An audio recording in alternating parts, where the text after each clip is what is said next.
सिद्धार्थ से नफरत कैसे कर सकती हूँ मैं चाचू? उसकी तो कोई गलती भी नहीं। सिद्धार्थ वो इंसान है जिसने जिसने मुझे जीना सिखाया, मोहब्बत के सही मायने सिखाए। उस मोहब्बत से कैसे नफरत कर सकती हूँ मैं चाचू?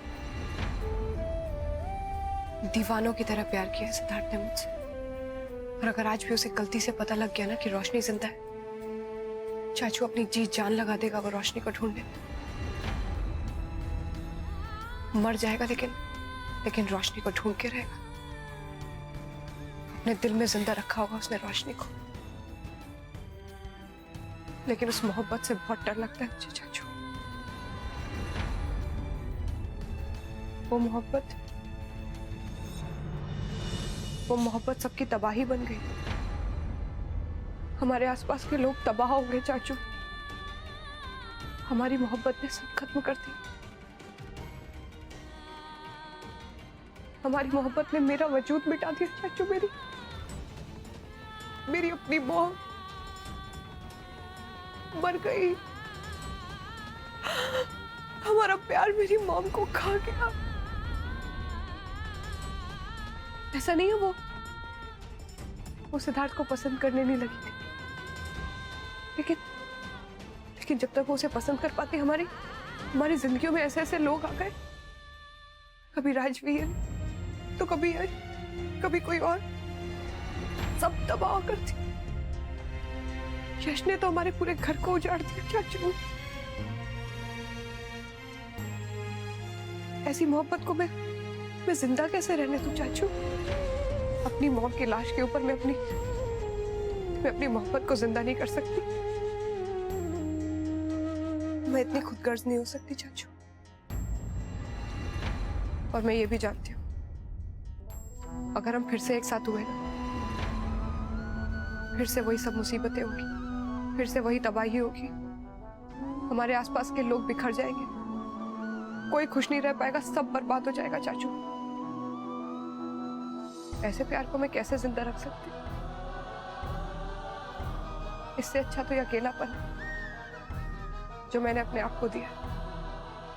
ये किसी की जान तो नहीं ले रहा ना, सब खुश है, सब नॉर्मल, मैं जी लूंगी इसके साथ चाचू। और फिर जरूरी तो नहीं है ना कि हर लव स्टोरी को उसकी मंजिल मिले, हर लव स्टोरी की हैप्पी एंडिंग हो। नहीं, कई बार मंजिल तक ना पहुंचना ही मंजिल होती है। सिद्धार्थ और मेरी लव स्टोरी की भी कोई मंजिल नहीं। ये नफरत नहीं है चाचू, लेकिन ये मोहब्बत भी वापस जिंदा नहीं हो सकती, कभी नहीं हो सकती।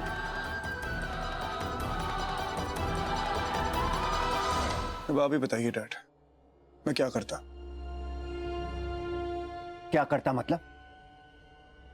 ओ यार, हर चीज में हाँ करना जरूरी है क्या? ओ थोड़ी देर वेट करके ही सही उसके घर वालों को साफ साफ बता देता कि भी आपकी लड़की ने ये किया है।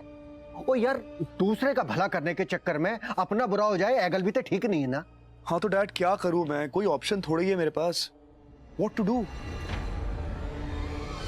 उस वक्त आनिया की हालत ऐसी थी, उसकी जान बचाना ज्यादा जरूरी था। शी इज अ किड, वो छोटी बच्ची है, बहुत सेंसिटिव है, बात बात में अपनी जान लेने की बात करती। मेरे मन में भी डर बैठ गया कि मैं कहीं जाके उसके परिवार से कुछ कह दूं और वो कुछ कर गई तो मैं खुद को फिर क्या है यार। एक बात बताओ, ये इतना शो ऑफ करके दिखा किसे रहे थे? I mean, who are you trying to impress? Because मैं तो बिल्कुल इम्प्रेस नहीं। No, seriously नील, मैंने आज तक तुम्हें अपना ऐसे काम लूज करते हुए कभी नहीं देखा है। पर आज सडनली आउट ऑफ कैरेक्टर जाने की क्या जरूरत पड़ गई थी?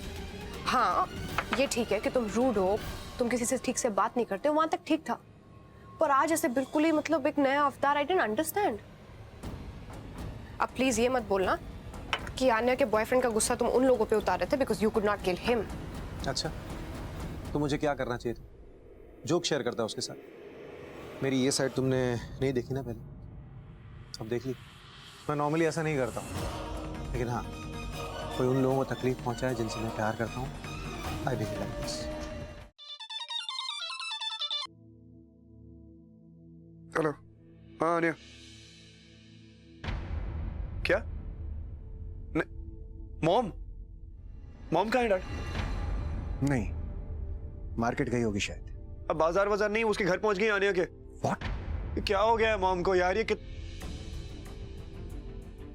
मैं फोन करता हूँ डैड। मैं क्या कुछ कुछ आप भी कर लो ना।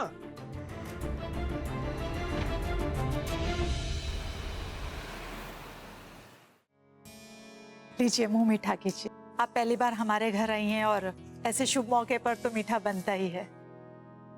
मुंह मीठा? ऐसा क्या हो गया कि मुंह मीठा करा रही हैं? देखिए ना, बच्चों ने इतनी जल्दबाजी में शादी कर ली कि हमें कुछ करने का मौका ही नहीं दिया। बच्चों ने शादी कर ली? शादी? सिड ने शादी भी कर ली और मुझे बताया तक नहीं। मॉम कहाँ गई थी आप बिना मुझे बताए? क्यों? अब आप दोनों को मुझे बताना पड़ेगा कि मैं कहाँ जा रही हूँ, क्यों जा रही हूँ। मॉम आपको अच्छी तरह पता है मैं किस बारे में बात कर रहा हूँ। अब सिर्फ मुझे क्या पता कि तू क्या कहना चाह रहा है। और वैसे भी बच्चू, जाहिर सी बात है, अगर एक लड़का लड़की को लेकर आता है घर में तो मैं तो पूछूंगी ना कि उन दोनों के बीच में इक्वेशन क्या है भाई। और कौन सी सीक्रेट की बात कर रहा था तू? सीक्रेट मैं नहीं, सीक्रेट तू रख रहा है। आपको पता है, अगर मैं वहां नहीं गई होती ना तो आज मुझे पता नहीं चलता कि इस लड़के ने शादी कर ली है उस लड़की से। क्या? और हमें क्या कह रहा था कि मॉम वो तो छोटी है, प्यारी सी है, इंटर्नशिप कर रही है, she is a baby mom. बेवकूफ, इडियट। वो उसका पहले एज सर्टिफिकेट तो चेक करना चाहिए था। ओ मिस्टर के, अब आप ही बताइए ना, अगर ये लड़का हमें बता देता तो क्या हम बीच में रोड़ा डालते?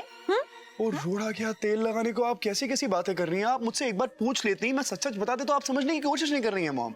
मुझे कुछ नहीं समझना है, बस 100 बात की एक बात है, आन्या मेरी बहू है और मुझे पसंद है। कुछ नहीं हुआ मुझे, जरा सी खरोंच है, रागिनी ने एंटीसेप्टिक भी लगा दिया है, ठीक हो जाएगा। जरा सी खरोच, देखो कितनी चोट लगी है तुम्हें। ऑफ कोर्स आंटी, और वो भी सर के पास चोट लगी है।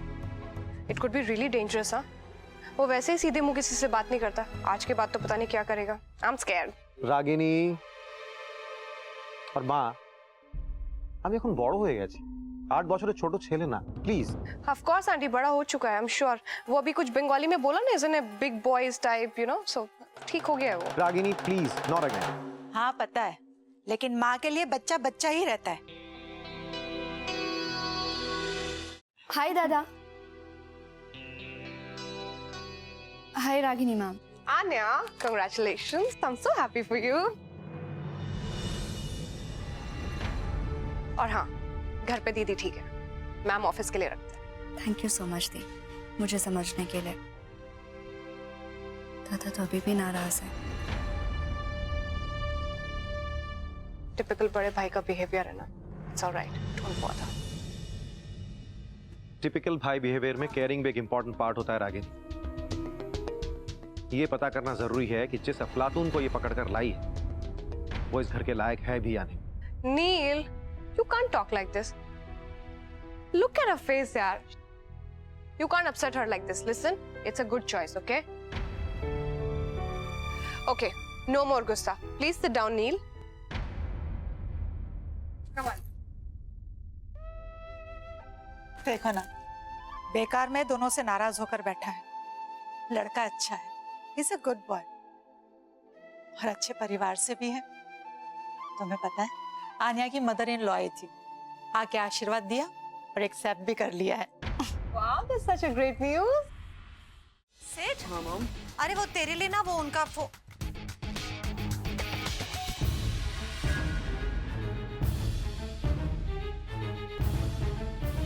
सुनील, ये सेठ बाबा के रूम में पता नहीं क्या कचरा पड़ा हुआ है, please just pick it up.